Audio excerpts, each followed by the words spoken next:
Hi hello welcome back to our channel. నిన్నటి ఎపిసోడ్లో ఏం జరిగిందో చూసాం కదా. ఈరోజు తర్వాయి భాగంలోకి వెళ్ళినట్టయితే ఏం జరుగుతుందో తెలుసుకుందాం. కొత్తగా చూస్తున్న వాళ్ళైతే సబ్స్క్రైబ్ చేసుకోండి, లైక్ చేయండి. శౌర్యనైతే నాకు లాకెట్ చైన్ కావాలని అయితే ఈ కార్తీక్ తోటి గొడవ పడుతుంది. ఈ లాకెట్ చైన్ ఎవరికి ఇవ్వను, నేను కూడా మెడలో వేసుకోను, ఇంకా దీన్ని గోల మర్చిపోండి అందరూ, దీన్ని తీసి నేను ఎక్కడైనా దాచిపెట్టేస్తానని కార్తీక్ అయితే దాచిపెట్టేస్తాడు. అంతలోనే ఏం జరుగుతుందంటే శివనారాయణ ఇంట్లో శివనారాయణ అయితే జ్యోత్స్న మీద మండిపడుతూ ఉంటాడు. నువ్వు చేసింది ఏంటి, మాకు పర్మిషన్ లేకుండా ఇంత ఇంత దారుణం చేస్తావా, ఏం జరుగుతుంది అనుకుంటున్నావు, ఆ కార్తీక ఊహించినట్టే మమ్మల్ని రోడ్డున దిగదార్చేటట్టు ఉన్నావే అని శివనారాయణ అయితే జ్యోత్స్న మీద కోప్పడుతూ ఉంటాడు. అంతలోనే సుమిత్ర కూడా తిడుతుంది, నీకేం తెలుసని, ఏం అనుభవం ఉందని నువ్వు ఆ ఎంప్లాయీస్ని తీసేసావు అని అంటుంది. దీపం ముందు కార్తీక్ ముందు మమ్మల్ని రోడ్డు మీద పడేసావు అని దశరథ్ కూడా తిడుతూ ఉంటాడు. పారిజాతం అంటుంది, జ్యోత్స్న ఏదో తెలియక చేసి ఉంటుందిలే అని, తెలియక చేసి ఉంటుందని పారిజాతం కూడా కొంచెం సపోర్ట్ చేస్తూ ఉంటుంది జ్యోత్స్నకి. పారిజాతం నువ్వేం మాట్లాడొద్దు, ఇక నుంచి జ్యోత్స్నతోటి నువ్వు మొత్తమే మాట్లాడకుండా ఉండాలి, నువ్వేమైనా మాట్లాడమంటే చూడు అని శివనారాయణ పారిజాతంకి అంటాడు.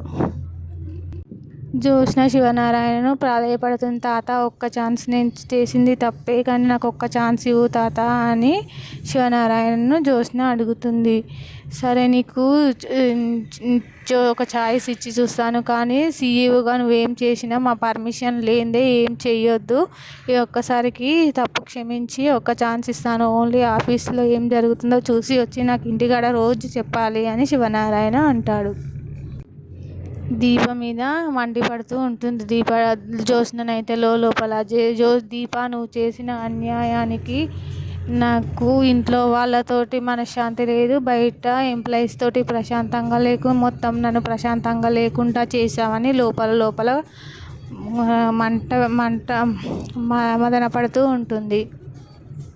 నిన్నేం చేస్తానో చూడు అని మనసులో అనుకుంటుంది. అంతలోనే దీప వాళ్ళ నాన్న ఇంకా వేరే ఆమెను పెళ్లి చేసుకుంటాడు కదా, అక్కడ సంతోషపడుతూ ఉంటాడు. మా మావయ్య డార్లింగ్ శివనారాయణను మా మామ డార్లింగ్ను నా కొడుకు కార్తీక్ టిఫిన్ వంటలక్కతో కలిసి మా మామయ్యను రోడ్డు మీదకి లాగాడంట. అదంతా నాలాంటి తింగర్ విధవ ఎవడో తెలియక వీడియో తీసి సోషల్ మీడియాలో పెట్టాడు. అది చూసిన తర్వాత నాకు కడుపు నిండా అన్నం తిన్నట్టుగా ఉంది, ఇంకా రేపటి వరకు అన్నం తినకున్నా కడుపు నిండుగానే ఉంది అని కార్తీక్ వాళ్ళ నాన్న సంబరపడుతూ ఉంటాడు. అంతలోనే వాళ్ళ పిన్ని అంటుంది, ఒకరి మీద అట్లా అన్యాయం జరిగితే సంతోషపడడం కరెక్ట్ కాదు అని కార్తీక్ వాళ్ళ పిన్ని అంటుంది. నన్ను ఇంట్లోంచి గెంటేసినప్పుడు నాకెంత బాధ అనిపించిందో తెలుసా నీకు, అవన్నీ నీకేం తెలీదు, నువ్వు ఊకో అని వాళ్ళ కార్తీక్ వాళ్ళ పిన్నినైతే వాళ్ళ నాన్న అంటూ ఉంటాడు. అంతలోనే జ్యోత్స్న ఇంట్లో ఏం చేస్తుందంటే దీప చేసిన అవమానం, వాళ్ళ తాతయ్య తిట్టిన మాటలు, ఎంప్లాయీస్కి సారీ చెప్పించినవి అన్నీ మనసులోకి పెట్టుకొని చెయ్యి కోసుకుందామని చూస్తుంది. అంతలోనే పారిజాతం వచ్చి ఆపేస్తుంది. ఇదంతా నీలో కసి చూస్తున్నాను, నువ్వు చేయాలనుకున్నది చెయ్యి అని పారిజాతం జ్యోత్స్నకు సపోర్ట్ చేస్తుంది. వంటగదిలో దీప బాగోని లాబడుతుంటే చెయ్యికైతే నొప్పి లేస్తుంది.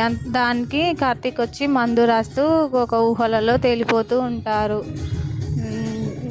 ఇట్లా మా భార్యకు సేవలు చేసుకునే అదృష్టం ఏ భర్తకు దొరుకుతుంది అని ఆనందపడుతూ ఉంటాడు. నువ్వు నీళ్లు పెట్టాను, అది పెట్టాను, ఇది పెట్టాను, నువ్వు నన్ను ఎప్పుడు అనకుండా నేను కూడా భార్యకు నీకు కూడా జేనుబాం రాశాను అని అనడానికి నాకు కూడా ఛాయిస్ ఉండాలిగా దీప అని కార్తీక్ అంటాడు. కొబ్బరి నూనె జేనుబాం అయితే దీప చేతికి రాస్తూ ఉంటాడు. Thank you for watching.